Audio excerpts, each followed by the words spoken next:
Në një vit qeverisje të Vlenit me vëmëron humbi legitimiteti shqiptarve, ndërsa përfaqësimi është gjithnjë më i ulët, kritikon opozitarja e Frontit Evropian.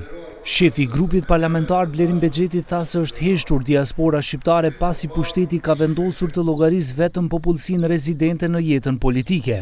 Akuza kishte edhe për gjuhën shqipe se po degradohet brutalisht, ku 78 institucione refuzojnë zbatimin e shqipes. Shfuqizimi i balancuesit sipas tij është burimi pa drejtësive të punësimit të shqiptarëve në institucionet publike dhe avancim vetëm i militantëve Partia Aktivëmëros, ndërsa draft ligji për përfaqësim të drejtë mbetet në labirinte.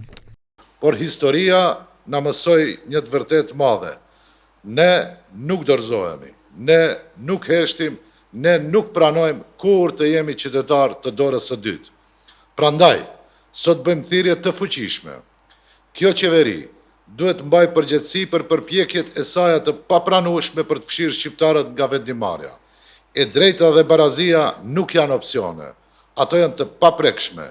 Shqiptarët do të vazhdojnë të kërkojnë zë, respekt dhe përfaqësim të plot në këtë shtet.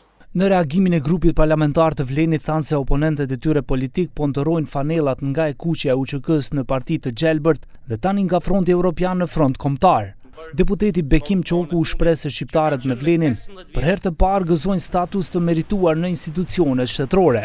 Neve dim se janë diku 800 avancime që po bëhen në mbar administratën, vetëm në kuvent janë 7-8 avancime që janë bërë kohën e fundit, që kanë qenë me 15 vjet me si bashkëpunëtor të ri. Por kemi shqiptarë të cilët gëzojnë dinjitet në vitin e parë të qeverisjes tonë. Pra ka një dallim të jashtëzakonshëm mes dy qeverive të ndryshme. Vlen gëzon legitimitetin e plot popullit shqiptar, diçka që e dëshmon fort e mirë në zgjedhjet e fundit parlamentare, ndërsa do ta dëshmojmë fitoren absolute në zgjedhjet e ardhshme lokale. Nga Fronti Evropian paralajmërojnë zgjerimin e koalicionit edhe me parti të tjera politike, duke synuar të fitojnë në zgjedhjet lokale, por njëkohësisht nuk heqin dorë nga kërkesa për zgjedhje të parakohshme parlamentare.